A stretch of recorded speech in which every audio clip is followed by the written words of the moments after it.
And from my side, because I work with a lot of the investors. Yeah. Investors are also looking to see, because let's say 3-4 years ago, what was really popular was good ideas. Yeah. Like you have this great idea, it's going to be the next Uber. Yeah. But now a lot of investors are looking for traction. Yeah. And they look for traction in crowdfunding. Yeah.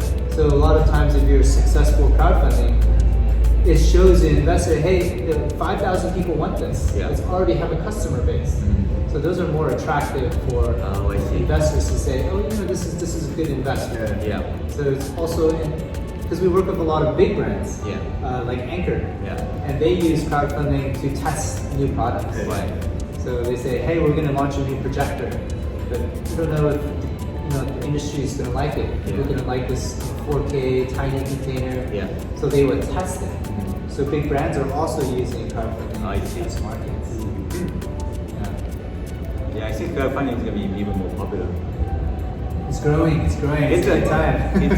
It's a good way to, so a lot of manufacturers, do all or nothing, right? Yes. All or nothing. Not all in, all or nothing. And they set the funding goal, and it's not huge. Don't worry about it. And they don't get anything. They start thinking some other project. Is that right? Yeah, that's right.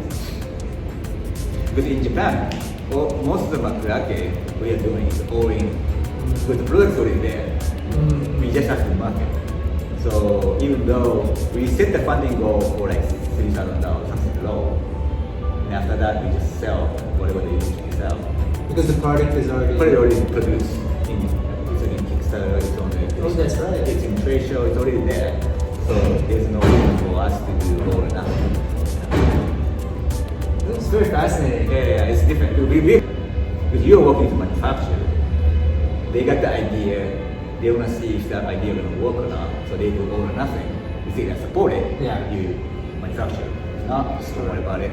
What we are doing is we are trying to import the new gadget from all over the world to Makurake. So products are already produced, so we do all in. So it's like a little different model, but that's almost perfect because a lot of these post-campaign, they want to enter the Japanese market, and actually Makurake is probably, or Japanese crowdfunding is a great one. Great. Yeah. Wow. So you also went to CES. How did you like it? What did you see any good projects? Yeah, great. We are mostly spend time at the Eureka Park. Oh, that's the good one. That's the new stuff. Yeah, startup section. We don't really go to the convention side because the Sony or Toyota, it's great, but I need to find the partners. So we gotta be a smaller company, and we found a lot of great products at Eureka Park. I don't see the big trend shift from last year, but still, all the IoT gadget, wearable, augmented reality, VR. So good products. Good products. Yeah, actually, I think the past few years it hasn't been a big shift. Yeah. And I'm almost kind of watching what's the next big. Because remember there was one time when there was like wireless earbuds, and wow, everybody had wireless earbuds, and then VR, everyone had VR. I feel like it's like we're in between trends right now. I'm really curious to see. Do you have anything coming out? Emerging products? I'm actually seeing like less about product and more about living. So it's like solutions around the house, smart home. So it's not really smart homes, but more creative living scenarios, living structures. So what's growing in popularity here in the US is something called micro living. Micro living. So similar to what you have in Japan is like capsules. But adopting it in US because housing prices are going up. And people can't afford a home anymore. I live in Tokyo, and there are a lot of travelers right now in Tokyo, and all the capsule hotels are occupied by foreign travelers. Oh, really? Yeah, they want to try, I guess. Wow, that's funny. I know Olympics. Before, all the Japanese salarymen are staying after they drinking after midnight.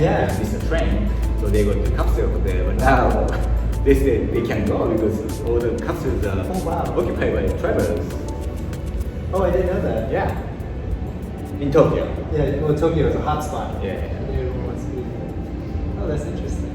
Yeah. Also, like in Japan, a lot of spa and sauna, you can go in with tattoo. Oh yeah. Because you represent Yakuza. But now, a lot of foreigners coming.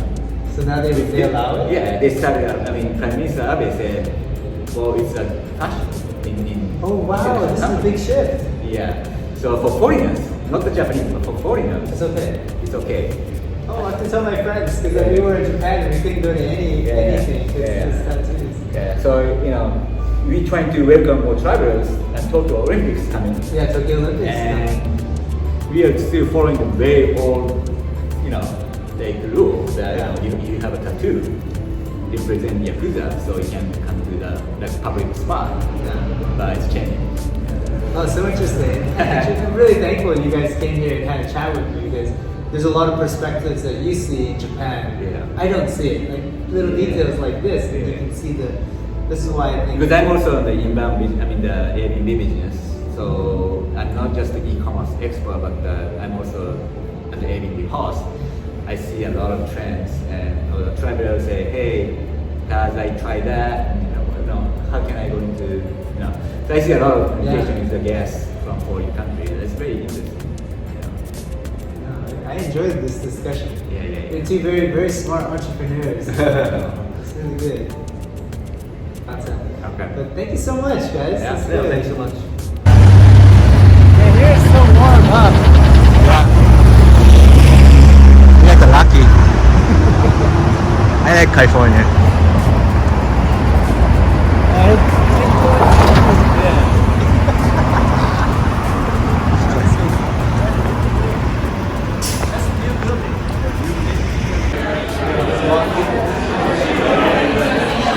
Could go there, huh? Yeah, right here? Yeah.